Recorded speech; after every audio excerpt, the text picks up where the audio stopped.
네, 복된 주일을 맞아 또 함께 이 예배 자리에 나오신 모든 분들을 위해 하나님의 크신 은혜가 있기를 진심으로 기원합니다. 히브리서 11장은 믿음의 장으로 그렇게 알려져 있습니다. 그냥 믿음의 장이다. 그렇게 우리가 부르고 싶어서 부르는 게 아니라 오늘 우리가 읽은 본문에도 보면은 계속해서 믿음으로라는 표현들이 반복되어 나타나고 있습니다. 여러분들께서 이제 성경을 읽으실 때 이런 반복적으로 나오는 표현들은 굉장히 중요하다는 의미가 있기 때문에 색깔이 있는 이런 색연필이나 다른 도구들을 사용해서 성경책을 읽으실 때 바로 이런 부분들에 대해서 이렇게 표시를 좀 해 두시면서 읽으시면 참 좋습니다. 예, 그래서 믿음이 없이는 믿음으로. 그러니까 믿음이라는 것이 굉장히 중요하다. 근데 그 믿음은 도대체 어떤 믿음을 말하는 것인가? 그걸 잘 찾아야 하는 것입니다.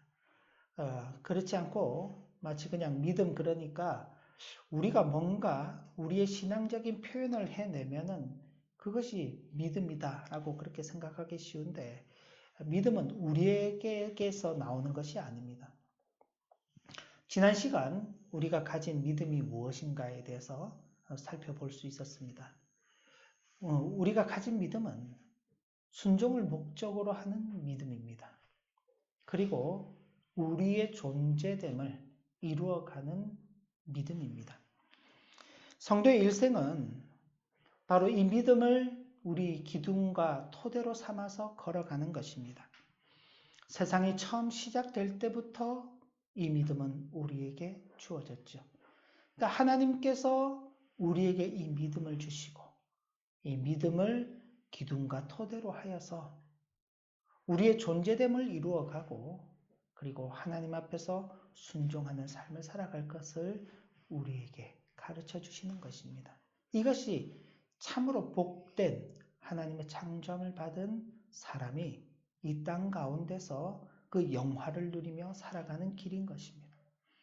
첫 사람들도 마찬가지였습니다. 하나님께서 아담을 창조하신 후에 아담에게 동산에 있는 각종 나무의 열매들은 네 마음대로 먹어도 된다. 임의로 먹어도 된다. 그러나 동산 중앙에 있는 선악을 알게 하는 나무의 열매는 먹지 말아라. 먹는 날에는 내가 정녕 반드시 죽을 것이다. 라는 그 말씀을 하셨죠. 창조함을 받아서 그 하나님께서 창조하신 모든 세계를 땅에 충만하고 땅을 정복하고 땅을 다스리라는 그 명령을 받았지만은 그러나 그 창조물과의 관계에서는 땅에 생육하고 번성하고 땅을 정복하고 다스리는 그런 위치에 있을지 모르지만은 창조주이신 하나님과의 관계에서는 하나님께서 말씀하신 그 내용에 순종하는 그런 믿음으로서의 삶을 살아가는 것. 만약 그 믿음이 상실되어 버린다면 하나님 앞에 설 수 없는 존재가 되는 것입니다. 그런데 뱀의 유혹에 타락함으로 말미암아 하나님께로 나아가는 그 길이 막혀버린 것입니다. 창세기 3장 24절을 보면 이같이 하나님이 그 사람을 쫓아내시고 그 사람이라는 것은 아담과 하와죠. 에덴 동산 동쪽의 그룹들과 두루 도는 불칼을 두어 생명나무의 길을 지키게 하시니라. 하나님께서 창조하신 그 동산에서 이제는 내어 쫓김을 당한 것입니다. 쫓겨남을 당한 정도가 아니라 다시는 돌아오지 못하도록 하나님께서 그 길을 막아버리신 것입니다. 그렇게 창세기 3장이 끝이 나고 하나님께로부터 버림받은 인생, 더 이상은 하나님께로 나갈 길이 막혀서 도무지 하나님과는 다시 만날래야 만날 수 없는 그런 인생이 되어버린 것처럼 보이는데 놀랍게도 창세기 4장이 기록되면 하나님께서 그런 인생들에게 자녀를 허락하시고 가인과 아벨이라는 두 자녀를 생산하게 하십니다. 그리고 그들이 자라서 가인은 가인대로의 일을 하고 아벨은 아벨대로의 일을 하는데 그 둘이 하나님 앞에 제사를 드리는 것입니다. 우리는 제사 제도 그러면은 모세를 통해서 주어진 제사 제도를 하게 됩니다. 그런데 제사 제도는 훨씬 그 이전부터 있는 것입니다. 그들이 어떻게 하나님 앞에 제사를 드렸는지는 알 수 없습니다만은 아마도 하나님께서 당신에게 찾아 나오는 새로운 길로 그 제사라는 것을 열어주신 것으로 그렇게 우리는 추정해 볼 수 있습니다. 어쨌든 세월이 지난 후에 창세기 4장 3절 4절을 보면 세월이 지난 후에 가인은 땅의 소산으로 제물을 삼아 여호와께 드렸고 하나님께 나아가는 길이 열려 있는 것이죠. 아벨은 자기도 양의 첫 새끼와 그 기름으로 드렸더니 여호와께서 아벨과 그의 제물은 받으셨으나 뒤에 이제 5절로 넘어가면 가인의 제사는 받지 않으셨다. 닫혀지고 막혀져서 더 이상 하나님께로 나갈 수 없었던 같은 그 길을 하나님께서 열어주신 것입니다. 하나님 앞에 제사하며 하나님께 나가도록 하셨죠. 가인의 제사를 하나님께서 받지 않으셨지만 하나님께서 가인에게 선을 행하면서 하나님 앞에 제사를 드린다면 하나님께서 그 제사도 받아주시겠다라고 말씀하셨죠. 그러나 가인은 그 선을 행할 기회를 선을 행하지 않고 동생 아벨을 죽이는 데 사용하였기 때문에 하나님께로 나가는 그 길이 완전히 막혀버리게 되는 것입니다.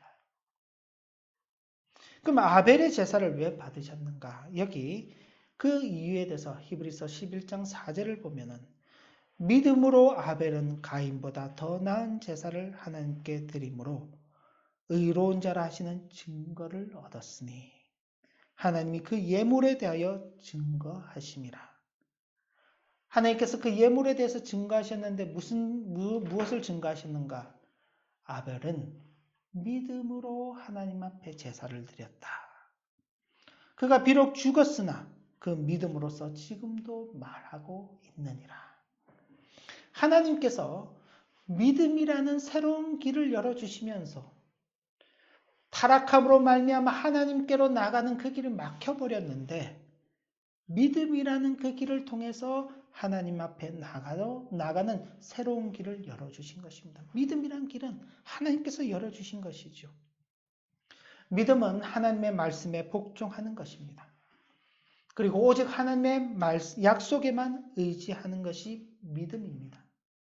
첫사람이 하나님께서 말씀하신 대로 선악을 알게 하는 나무의 열매를 먹지 않고 계속 그 상태를 유지했더라면 그들은 그런 믿음으로서의 삶을 계속 살아가는 것입니다. 하나님의 말씀에 복종하는 것이죠. 그리고 그것을 먹는 날에 내 생명이 반드시 죽으리라. 그럼 먹지 않으면 하나님께서 그 생명을 존속시켜 주실 것이다 라는 그 약속을 의지했어야만 되는 것입니다. 그러나 뱀이 그거 먹어도 죽지 않을 거야. 죽지 않은 것만이 아니라 오히려 너희 눈이 밝아져서 하나님처럼 될 것이다 라는 그 게임을 할 때에 거기에 무너져 버린 것이죠. 믿음이 흔들려 버린 것입니다. 믿음으로만 하나님 앞에 서는 일에 실패해 버렸죠. 그런데 그런 인생이지만 하나님께서 그 인생을 버려두시지 않으시는 것입니다. 믿음으로 인생을 다시 이끌어 주시는 것이죠. 가인과 아벨이 제사를 드린다고 해가지고 그것이 하나님께서 받으실 만한 것은 아니었을 것입니다. 하나님께서 그들에게 믿음이란 것을 주시고 그 믿음으로 하나님 앞에 제사를 드리게 하시는 것이죠. 믿음으로 인생을 이끄시고 인생으로 하여금 믿음으로 하나님께 나아가도록 하시는 것입니다. 그래서 믿음이라는 것은 하나님께로 인도하는 믿음이어야 하는 것입니다. 또 하나 믿음이라는 것은요. 하나님께서 기뻐하시는 믿음이어야 하는 것입니다. 우리가 이미 읽고 지나간 본문입니다만은 히브리서 10장 38절을 보면은 나의 의인은 믿음으로 말미암아 살리라. 또한 뒤로 물러가면 내 마음이 그를 기뻐하지 아니하리라. 라는 말씀이 있습니다. 하나님이 인생에 대해서 어떤 기대를 가지고 계시는가죠. 나의 의인은 믿음으로 말미암아 살리라. 또한 뒤로 물러가면 내 마음이 그를 기뻐하지 아니하리라. 이걸 조금 풀어서 보면은 하나님께서 기뻐하시는 믿음으로서의 삶을 전진해가는 삶을 살아야 한다. 하나님께서 인생에게 기대하시는 것은 하나님께서 기뻐하시는 믿음으로서의 삶을 전진해 나가는 그 길을 걸어가야 한다. 그것이 하나님께서 기뻐하시는 믿음이다. 근데 이 믿음의 길을 누가 걸어갔는가? 바로 에녹이라는 사람이 걸어갔습니다. 창세기 5장 21절부터 24절 말씀 보면 에녹에 대해서 이렇게 기록하고 있습니다. 에녹은 65세에 무드셀라를 낳았고 무드셀라를 낳은 후 300년을 하나님과 동행하며 자녀를 낳았으며 그는 365세를 살았더라. 에녹이 하나님과 동행하더니 하나님이 그를 데려가심으로 세상에 있지 아니하였더라. 에녹이 300년간 하나님과 동행했다 그랬습니다. 근데 어떻게 하나님과 동행했는지, 정말 하나님과 같은 길을, 동행이라는 것은 우리가 같이 길을 걸어가는 것이잖아요. 하나님께서 오른쪽에 걸어가시면 에녹이 왼쪽에서 걸어갔는지, 하나님께서 앞에 걸어가시면 에녹이 뒤에서 걸어갔는지 우리 알 수가 없습니다. 그런데 하나 우리가 유추해 볼 수 있는 것은 창세기 4장 후반부를 보면은 가인의 자손들에 대한 족보가 기록이 되어 있습니다. 가인이 결혼을 해서 자녀를 생산하면서 그 자손들이 대를 이어가게 되는데 가인의 자손들은 소위 말하는 어떤 문화라는 것을 창조하고 악기를 개발하고 그래서 자신들을 즐겁게 하는 그 삶을 살아갑니다. 근데 자신들을 즐겁게 하는 그 삶을 살아가는데 방해되는 요소들이 생기니 무기를 만들어서 다른 사람들을 죽이는 일도 하게 되는 것입니다. 가인이 동생 아벨을 죽임으로 말미암아 하나님의 저주를 받고 유리하는 자가 되었을 때 가인이 자신이 유리하는 자로서 살아가는 것이 너무 두렵습니다. 가는 곳곳마다 나를 해하는 무리들이 있어서 그것으로 인해서 내가 두려움 가운데 살아갈 수밖에 없으니 하나님 제발 저를 불쌍히 여겨주십시오 라고 말했을 때 하나님께서 가인을 해하는 자에게 7배의 벌을 다하시겠다라고 말씀하셨습니다. 그런데 가인의 후손 중에 라멕이라는 사람이 있는데 그 라멕은 어쩌면 가인보다도 더 악한 삶을 살았던 것으로 그렇게 여겨집니다. 그래서 가인을 해친 자는 7배의 벌을 받지만 라멕을 해친 자는 70배의 벌을 받을 것이다 라는 그런 말씀이 기록되어 있습니다. 그러니 가인의 후손들은 자신을 위하는 삶, 결국 타락하는 삶이죠.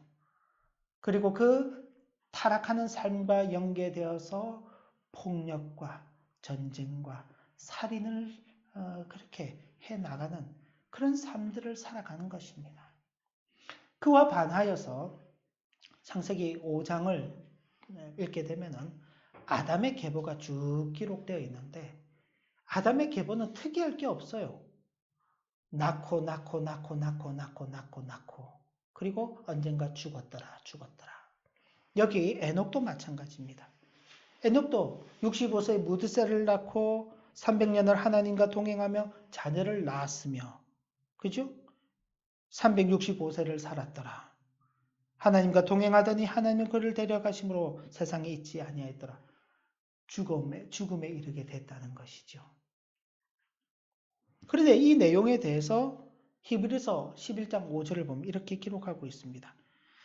믿음으로 에녹은 죽음을 보지 않고 옮겨졌으니 하나님이 그를 옮기심으로 다시 보이지 아니하였느니라.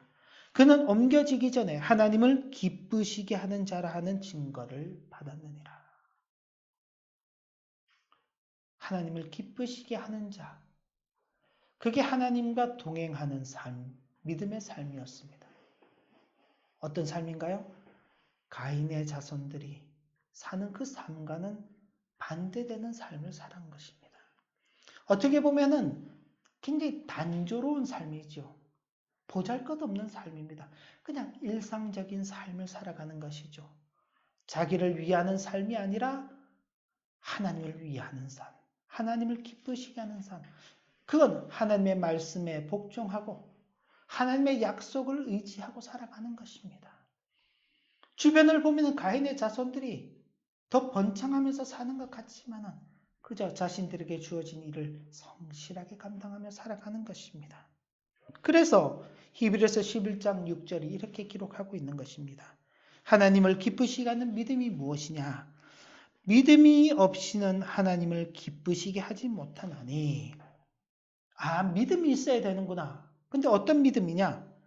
하나님께 나아가는 자는 반드시 그가 계신 것과 또한 그가 자기를 찾는 자들에게 상 주시는 이심을 믿어야 할지니라. 에녹이 하나님과 동행했던 삶이 어떤 삶인지를 보여주는 말씀입니다. 에녹은 하나님이 계신 것을 믿었죠.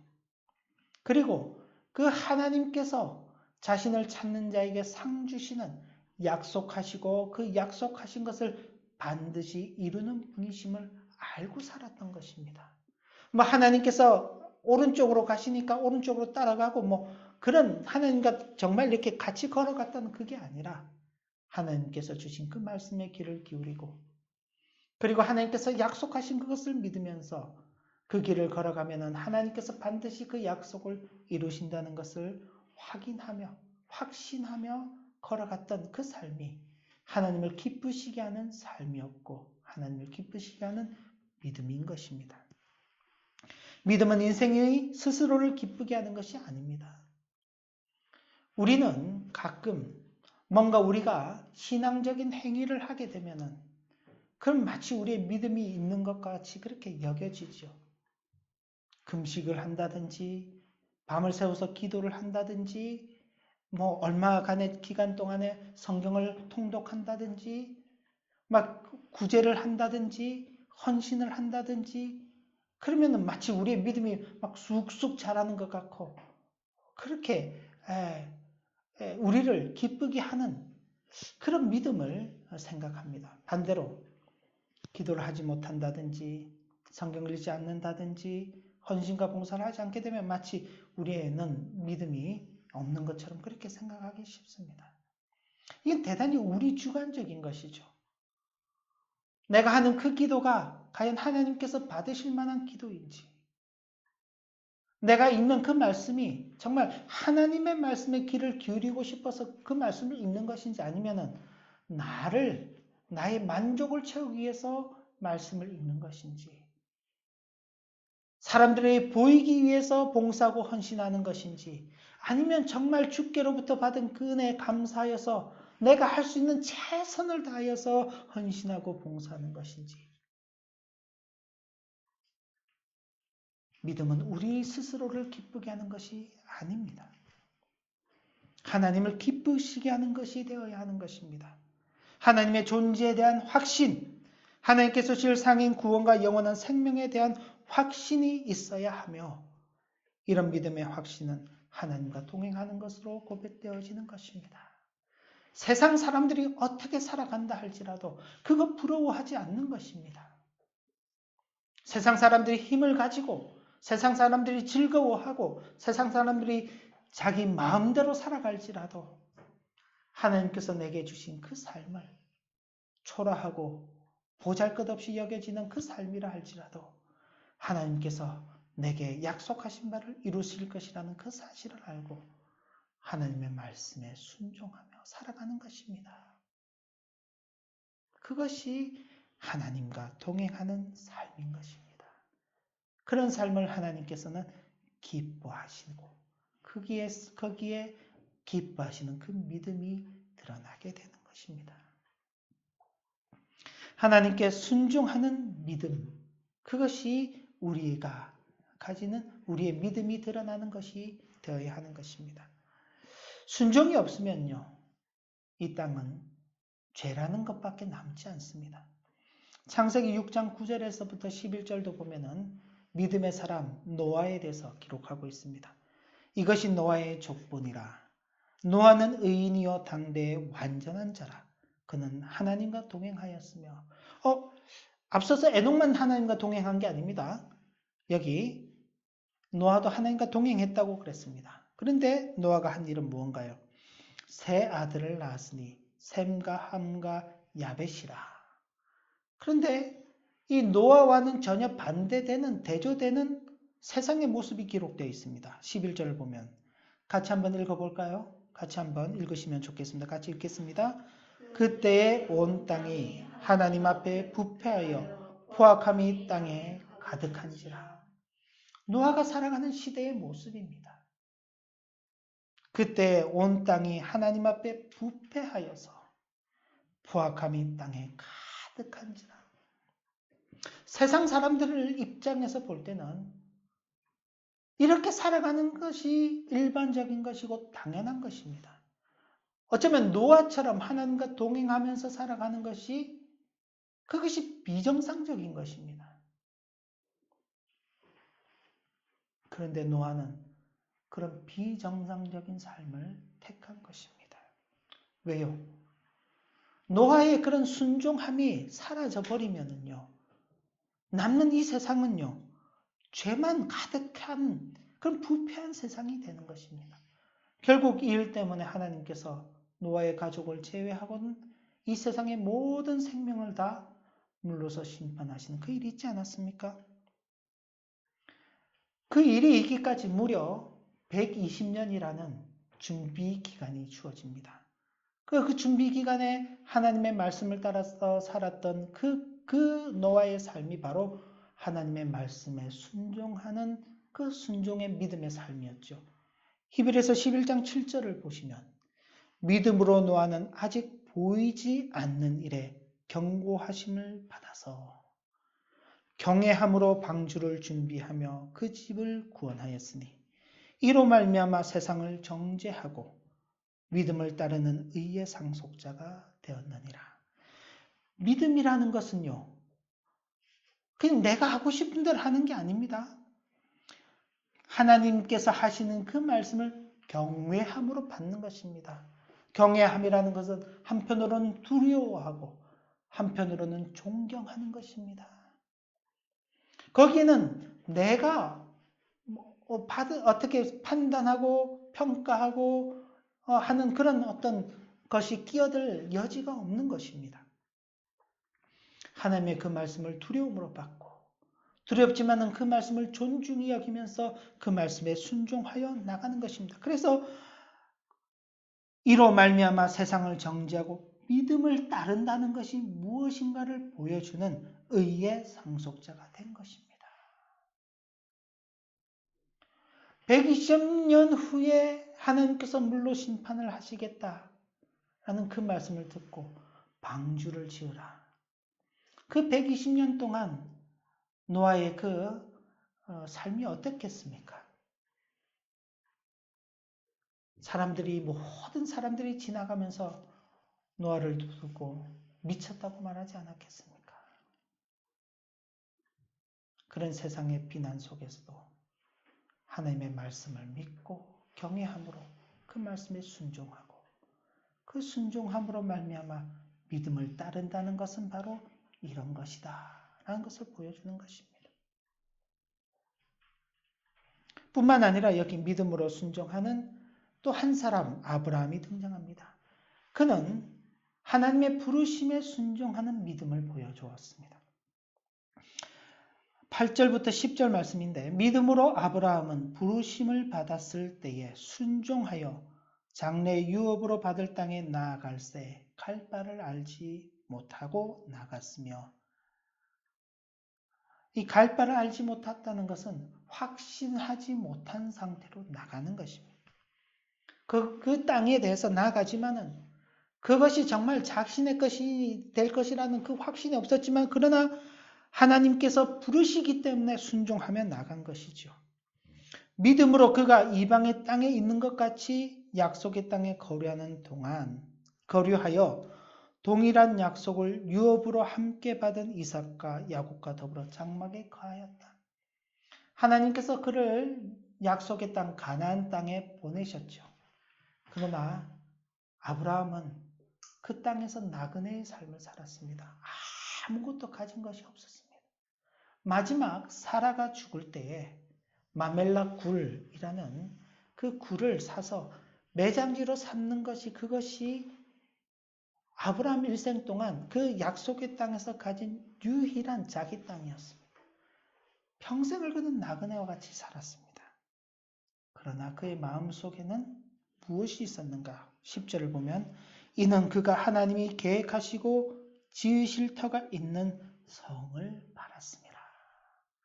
하나님께서 부르셨고 그 부름을 따라서 가는 그 길이 어떤 길인지도 알 수 없고 막상 부름을 받아서 가본 그 땅에서 자기는 아무것도 가진 것이 없는 그런 나그네와 같은 삶을 살았지만 그 부르심에 한 번도 흔들리지 않고 의심이 없고 그리고 그 땅에 아무런 현실적인 것이 보이지 않을지라도 하나님께서 계획하시고 이루실 것이 있음을 그가 믿음으로 바라보는 것입니다. 바로 우리도 마찬가지 아닙니까? 하나님께서 예수 그리스도 안에서 우리를 부르셨죠. 예수 그리스도 안에서 누릴 그 영원한 구원과 생명에 대해서 우리에게 말씀하셨죠. 근데 그것을 바라보고 가는 우리의 걸음걸음들이 어떻습니까? 이 땅의 현실을 바라보면 그것이 정말일까? 우리 눈앞에 이렇게 확인되지 않는 경우들이 많이 있습니다. 그러나 그럼에도 저와 여러분들은 우리를 부르신 그 하나님의 부르심, 우리를 그 소명이라는 것을 의심하지 않고 이 믿음의 길을 걸어가고 있지 않습니까?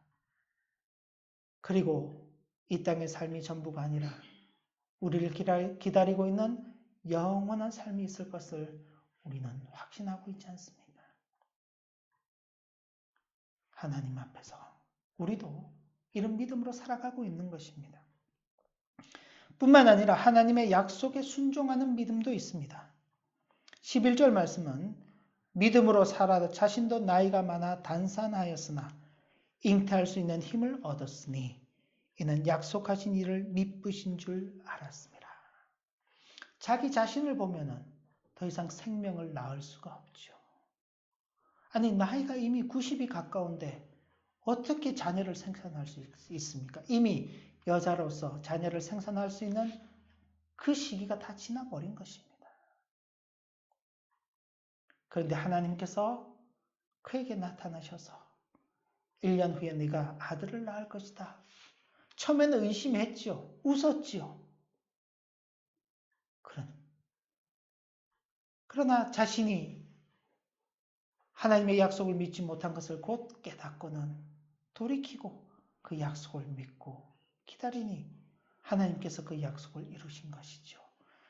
자기를 보는 것이 아니라 약속하신 그분이 미쁘셔서 그 일을 반드시 이룰 것이라는 그 확신 속에서 약속에 순종하는 그 믿음도 있는 것입니다. 하나님께 순종하는 이 믿음이 우리에게 발견되는 것은 우리가 뭔가 대단해서가 아닙니다. 기독교 강요를 보면 이런 말씀이 기록되어 있습니다. 믿음은 우리를 향하여 베푸신 하나님의 자비에 관한 확고하고 확실한 지식이며 그리스도 안에서 값없이 주어진 진리에 근거한 것이며 성령을 통하여 우리 생각에 계시되고 우리 마음에 인쳐진 것이기 때문에 바로 이런 믿음이 우리에게서 발견되는 것이다. 하나님께서 자비롭게 우리에게 주신 그 내용들이 믿음의 내용들이 우리에게 있고 그리스도 안에서 값없이 주어진 진리에 근거하는 것이고 성령께서 우리 생각에 계시하시고 그리고 우리 마음에 도장을 꽉 찍어주셨기 때문에 우리에게서 이런 시순종의 믿음이 발견되는 것입니다. 믿음으로 산다. 우리에게서 나오는 어떤 것이 아닙니다. 우리 자신에게서 나오는 뭔가를 가지고 하나님 앞에 선다면 우리는 아무것도 내세울 것이 없는 그런 존재들입니다. 믿음은 우리에게서 나오는 것이 아닙니다. 우리가 가진 믿음은 세상이 처음 시작될 때부터 하나님께로부터 주어진 믿음이죠. 이 믿음을 떠나는 순간 우리는 하나님의 창조를 거부하는 자들이 되는 것이고 더 나아가서 하나님을 거부하는 자들이 된다는 사실을 분명히 기억해야 하는 것입니다. 우리의 안에서 뭔가 믿음을 만들어내려고 해서는 안 되는 것입니다. 하나님께로부터 주어지는 그 믿음을 따라서 하나님께서 우리를 믿음으로 하나님 앞에 나아갈 수 있도록 인도하실 때에 그 인도하심을 받아서 믿음으로 걸어가야 하는 것이고 하나님께서 기뻐하시는 믿음의 삶을 살아가기 위해서 온통 마음을 거기에 두는 것이고 하나님께서 우리에게 말씀으로 명령하실 때에 그 말씀에 순종하는 그 믿음의 길을 걸어가는 것입니다. 하나님께서는 우리가 일생을 통하여 이 믿음으로 하나님과의 바른 관계 가운데서 이 세상을 살아가는 것을 기대하신다는 사실을 저와 여러분들은 분명히 깨달아야 하겠습니다. 그리고 이제 우리의 남은 일생을 믿음으로 하나님 앞에 서며 하나님께서 기뻐하시는 믿음의 삶을 살고 하나님께 순종하는 믿음으로 살아가야 하겠습니다. 그래서 오늘 제목이 믿음으로입니다. 믿음으로. 이 믿음의 내용들을 마음에 잘 새기시고서 하나님께로 나아가는 삶, 하나님께서 기뻐하시는 삶, 하나님께 순종하는 삶을 살아가는 믿음의 성도들 되시기를 진심으로 기원합니다. 기도 올립니다. 하나님 아버지, 우리의 죄악으로는 하나님 앞에 나아갈 수 있는 길이 없습니다. 그러나 하나님께서 우리에게 믿음을 주시고 그 믿음으로 하나님 앞에 나아가는 길을 열어주셨습니다. 이제 우리가 하나님 앞에 나아갈 때에 믿음으로 나간다는 것은 하나님께서 기뻐하시는 그런 삶을 살아가는 것이고 아울러서 하나님의 말씀에 순종하며 살아가는 것입니다. 이 믿음으로 살아가는 우리가 되기를 소원합니다. 이 세상이 아무리 우리를 흔들어 놓는다 할지라도 믿음으로 하나님을 기쁘시게 하며 순종하며 나아가는 하나님의 자녀들, 하나님의 귀한 성도들, 주님의 교회의 귀한 권속들 삼아 주옵소서. 예수님의 이름으로 기도 올리옵나이다. 아멘.